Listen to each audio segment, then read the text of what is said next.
Bonsoir à tous, bienvenue dans Euronews Soir pour l'essentiel de l'actualité de ce lundi 1er avril. Voici les titres de ce journal. Le président Abdelaziz Bouteflika va démissionner avant le 28 avril, date de l'expiration de son mandat, annonce cet après-midi par communiqué de la présidence de la République algérienne. Elle intervient après 6 semaines de manifestations dans les rues. Un comédien pourrait être le prochain président de l'Ukraine. Volodymyr Zelensky est arrivé en tête du premier tour de la présidentielle devant le président sortant Petro Poroshenko. À leur tour, les Ukrainiens expriment leur désir de renouveau. En Turquie, un revers électoral inédit pour le président Erdogan. Son parti, l'AKP, a perdu les élections locales à Ankara et Istanbul, les deux plus grandes villes où s'impose l'opposition. Le parti islamo-conservateur reste toutefois majoritaire à l'échelle nationale. Et puis à la fin de ce journal, on se rendra près de la Havane à Cuba sur les traces d'Ernest Hemingway. Un musée dédié à l'œuvre de l'écrivain américain vient d'être inauguré. L'auteur du Vieil homme et la mer a passé plusieurs années de sa vie à Cuba.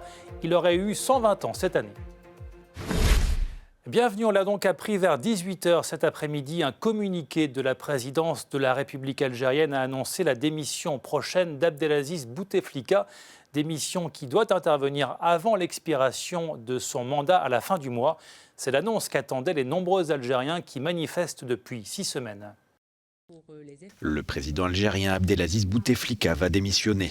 Selon un communiqué cité par l'agence de presse officielle APS, le chef de l'État devrait quitter le pouvoir avant le 28 avril, date de l'expiration de son 4e mandat. La date exacte de son départ n'a pour l'instant pas été précisée. Selon le même communiqué, avant de partir, Bouteflika devrait prendre des mesures pour assurer la continuité du fonctionnement des institutions de l'État. Le président algérien âgé de 82 ans a déclenché la colère de millions d'Algériens fin février en annonçant qu'il se portait candidat à sa succession, poste qu'il occupe depuis 1999. Ces derniers jours, il a été lâché par le général Ahmed Gaïd Salah. Le chef d'état-major de l'armée a affirmé que le départ de Bouteflika était la solution à la crise, une position adoptée par la plupart des autres piliers du régime. Dans l'actualité également, le premier tour de l'élection présidentielle en Ukraine a livré hier son verdict et c'est un comédien qui est arrivé en tête. Volodymyr Zelensky, star d'une série télévisée mais novice en politique. Pour de nombreux Ukrainiens, il incarne le renouveau face au président sortant Petro Poroshenko qui est arrivé en seconde position. Les deux hommes ont rendez-vous le 21 avril pour le second tour. Voici le grand vainqueur du premier tour de l'élection présidentielle ukrainienne. Volodymyr Zelensky est arrivé largement en tête avec 30,4% des bulletins décomptés jusqu'ici. C'est un profil atypique, comédien, connu pour son rôle de président dans une série ukrainienne. Il a fait campagne via les réseaux sociaux. Il est aujourd'hui donné favori du second tour. Je pense que nous avons une telle armée de supporters, de gens tellement incroyables, originaux, unis, créatifs et chaleureux. C'est notre première victoire ensemble. Je suis réellement comme vous. Face à lui, le 21 avril prochain, le président sortant Petro Poroshenko devra combler son retard. Seulement 16% des votants lui ont fait confiance lors du premier tour, selon les résultats partiels. Pour la commission électorale en charge de surveiller le scrutin, aucune infraction n'a été commise durant le vote.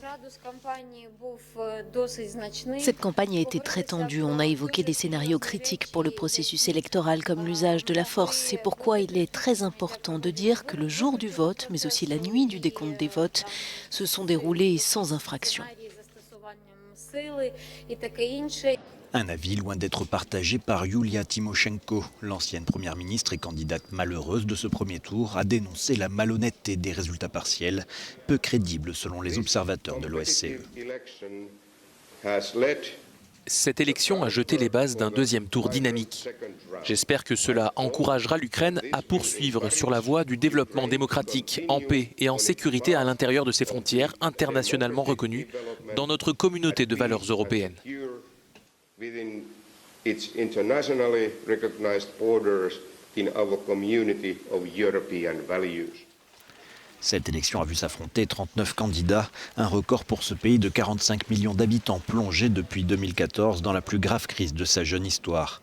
L'élection de Volodymyr Zelensky à la tête du pays marquerait un tournant majeur, signe d'un rejet des politiques traditionnelles et d'un ras-le-bol de la corruption endémique en Ukraine. En Turquie, le vent est-il en train de tourner pour le président Erdogan? Son parti, l'AKP, a perdu les élections municipales dans les deux plus grandes villes du pays, Ankara et Istanbul. Erdogan n'avait pas connu pareille défaite en 16 ans de pouvoir. L'opposition jubile. Olivier Pays. Les médias turcs reviennent très largement sur les élections locales de ce dimanche. Des élections marquées par la victoire de l'opposition dans les deux principales villes du pays, Ankara et Istanbul, tenues depuis plus de 20 ans par le parti au pouvoir, l'AKP. Et si les médias d'État soulignent qu'à l'échelle nationale, le parti au pouvoir reste majoritaire, il n'empêche, pour le président Recep Tayyip Erdogan, les pertes d'Istanbul et d'Ankara constituent un revers politique, d'autant qu'il s'était beaucoup investi dans la campagne. Les partis d'opposition ont réussi à s'entendre sur leurs candidats pour éviter la dispersion des voix, une stratégie gagnante. Et puis, il y a le contexte économique difficile qui a joué en défaveur de l'AKP. La Turquie a fait son choix, dit cet habitant d'Ankara. Les gens voulaient du changement. Je pense qu'ils voulaient qu'il y ait du sang neuf, qu'il y ait de la nouveauté. Et cela s'est traduit dans les urnes lors de ces élections. Ceux qui critiquaient l'AKP doivent maintenant se mettre au travail, ajoute cet homme. Car être aux affaires, c'est difficile. C'est une chose de faire des grands discours, c'en est une autre de s'occuper vraiment des dossiers. Quel impact ces résultats vont-ils avoir sur la politique turque à venir? La réponse de cet analyste à Ankara. Cette nouvelle situation pourrait créer des opportunités pour le président Erdogan, parce que la tension politique dans le pays devrait désormais diminuer. En effet, l'opposition devra faire ses preuves en prenant part à la marche du pays. Par ailleurs, il n'y a pas d'élection prévue dans les 4 prochaines années. Pour le parti au pouvoir et pour le président Erdogan, ce délai est une occasion pour engager des réformes économiques, des réformes politiques et stabiliser les relations de la Turquie avec les pays étrangers.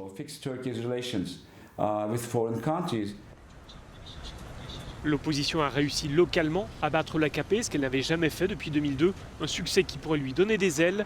Le prochain scrutin, ce sera théoriquement les législatives en 2023. Des journées de travail réduites, des cours suspendus dans les écoles. Le président contesté du Venezuela, Nicolás Maduro, a annoncé des mesures pour faire face aux pannes d'électricité à répétition dans un pays en proie à une grave crise économique et politique. Pendant un mois, l'électricité va ainsi être rationnée. Audrey Tilve. Son discours n'aura sans doute pas porté bien loin. Faute d'électricité et de connexion Internet, rares sont les Vénézuéliens qui auront pu le voir. L'emphase n'en était pas moins intacte. Nicolás Maduro, l'homme fort du pays, a pour la énième fois mis les coupures de courant sur le compte de l'opposition et des États-Unis. Et il a annoncé des mesures draconiennes pour y faire face. J'ai approuvé un plan de 30 jours pour un régime de gestion des charges. En clair, un rationnement de l'électricité pour les rares foyers qui n'en sont pas déjà privés. Depuis le 7 mars, les blackouts sont légion et durent souvent plusieurs jours. À Caracas, des résidents exaspérés ont de nouveau manifesté leur désarroi au son des casseroles vides, symbole des pénuries en tout genre. Outre le rationnement de l'électricité, le régime a annoncé des journées de travail réduites et une nouvelle suspension des cours dans les écoles. On manifeste contre le manque d'électricité et d'eau. Ça dure depuis trop longtemps. Ça fait un mois que nous n'avons ni eau, ni lumière, pas de nourriture et rien pour réfrigérer. Nous sommes un pays en faillite, un pays ruiné. Le peuple a faim et sans médicaments, ça va très mal. Le manque d'eau courante dans de nombreux foyers menace d'aggraver une crise humanitaire déjà sévère. D'après les Nations Unies, près d'un quart des 30 millions de Vénézuéliens ont besoin d'une aide d'urgence. En France, à présent, 5 occupants d'un établissement pour personnes âgées sont morts après une possible intoxication alimentaire. Il y a également une vingtaine de malades dans ce centre situé près de Toulouse. Une enquête est en cours.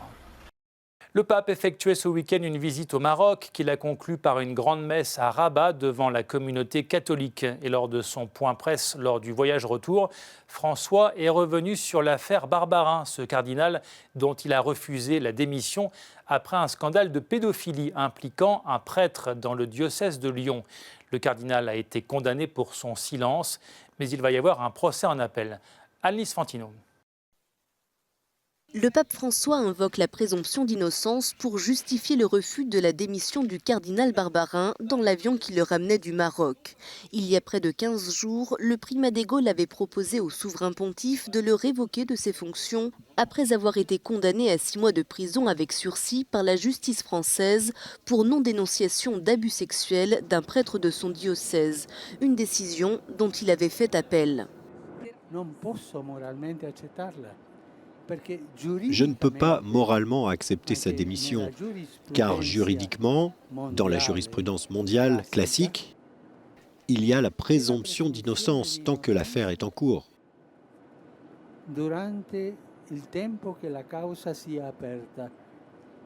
Il a fait un recours. Quand la Cour d'appel prononcera une sentence, on verra ce qui se passera.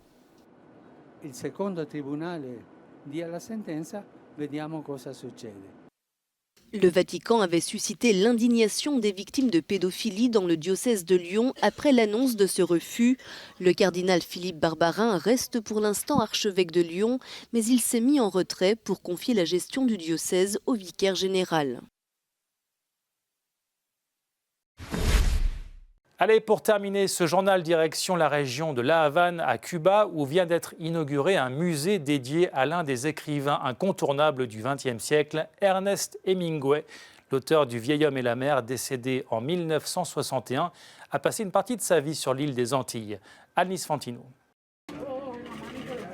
Il est l'une des figures majeures de la littérature aux États-Unis, mais c'est ici, à Cuba, qu'il a passé plus de 2 décennies. C'est entre les murs de la Finca Virgia ou Ferme Vigie qu'Ernest Hemingway a notamment écrit l'une de ses plus grandes œuvres, Le Vieil homme et la mer, une propriété devenue un atelier de restauration du patrimoine inauguré samedi non loin de La Havane. Un projet conjoint des institutions cubaines et d'une ONG américaine qui a vu le jour malgré le regain de tension avec Washington initié par Donald Trump. Ce projet aurait été beaucoup plus facile s'il n'y avait pas eu d'embargo. Quand on travaille ensemble, on peut faire des choses positives et incroyables.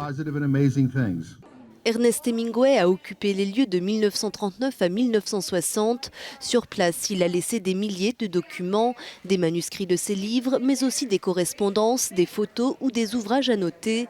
Une page de sa vie qu'il a tournée près d'1 an après la Révolution, 1 an aussi avant de mettre fin à ses jours. Voilà, c'est la fin de ce journal. Merci de l'avoir suivi. Retrouvez toute l'actualité sur notre site internet. Restez sur Euronews pour d'autres informations. Très bonne soirée et à bientôt.